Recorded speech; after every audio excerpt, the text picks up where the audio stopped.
Bonjour à tous, on va se lancer dans un nouveau format de vidéo à la semaine.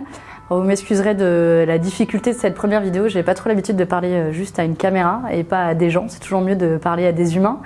Mais pour cette première version, je voulais vous parler d'un de mes sujets fétiches, la lutte contre les inégalités. Puisque vous l'avez sûrement vu, Oxfam, l'ONG pour laquelle je travaillais jusqu'à présent, a sorti un rapport qui illustre la crise des inégalités au niveau international. Puisque un des chiffres clés qui a circulé beaucoup cette semaine, c'est que 26 milliardaires dans le monde, 26, ils pourraient rentrer dans votre salle à manger, possèdent autant que la moitié la plus pauvre de la population mondiale, à savoir plus de 3,5 milliards de personnes. Eux, c'est sûr, ils rentreraient pas dans votre salle à manger. Et parmi ces gens-là, on trouve des gens comme Jeff Bezos, le patron d'Amazon, qui possède plus de 115 milliards d'euros. Et Jeff Bezos, juste 1% de sa fortune suffirait à payer l'ensemble du budget de la santé d'un pays comme l'Éthiopie. Donc ça donne une idée de l'ampleur des inégalités dans le monde.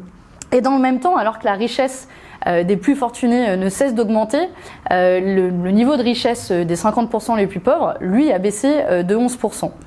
Et la vraie question à se poser, c'est comment on en est arrivé à cette situation-là. Et il y a quelque chose dont on parle beaucoup, y compris en France ces derniers temps, c'est le rôle que joue l'impôt pour redistribuer les richesses.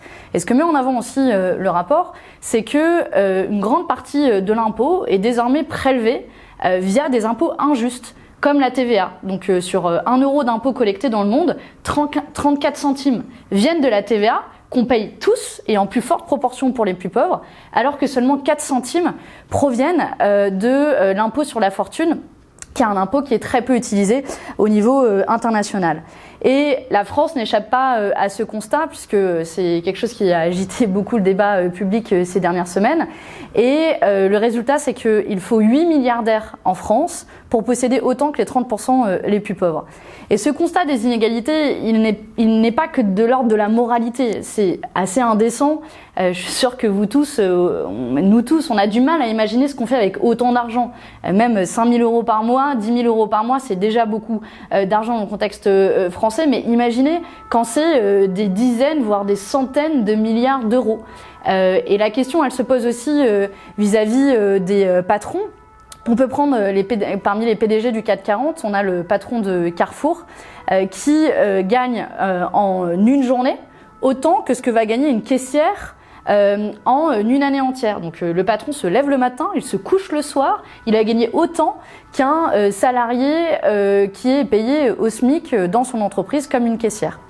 Donc la raison pour laquelle je voulais vous parler de tout ça, c'est non seulement parce que ça paraît immoral, mais aussi quelque chose qu'on entend assez peu, y compris de la part du camp des libéraux, c'est que c'est inefficace. Les inégalités sont inefficaces pour la croissance, sont inefficaces pour le consentement à l'impôt, sont inefficaces pour la stabilité aussi de nos pays. Et d'ailleurs, il y a un indice qui ne trompe pas, c'est que les investisseurs de plus en plus s'inquiètent de la montée des inégalités. Certains investisseurs, même comme le plus grand investisseur au niveau international, BlackRock, et le fonds norvégien d'investissement se sont inquiétés de la montée des inégalités et ont demandé à encadrer les écarts de rémunération et ont voté contre des rémunérations qui dépassaient le seuil du décent de la part de grandes entreprises. C'était le cas notamment pour Google.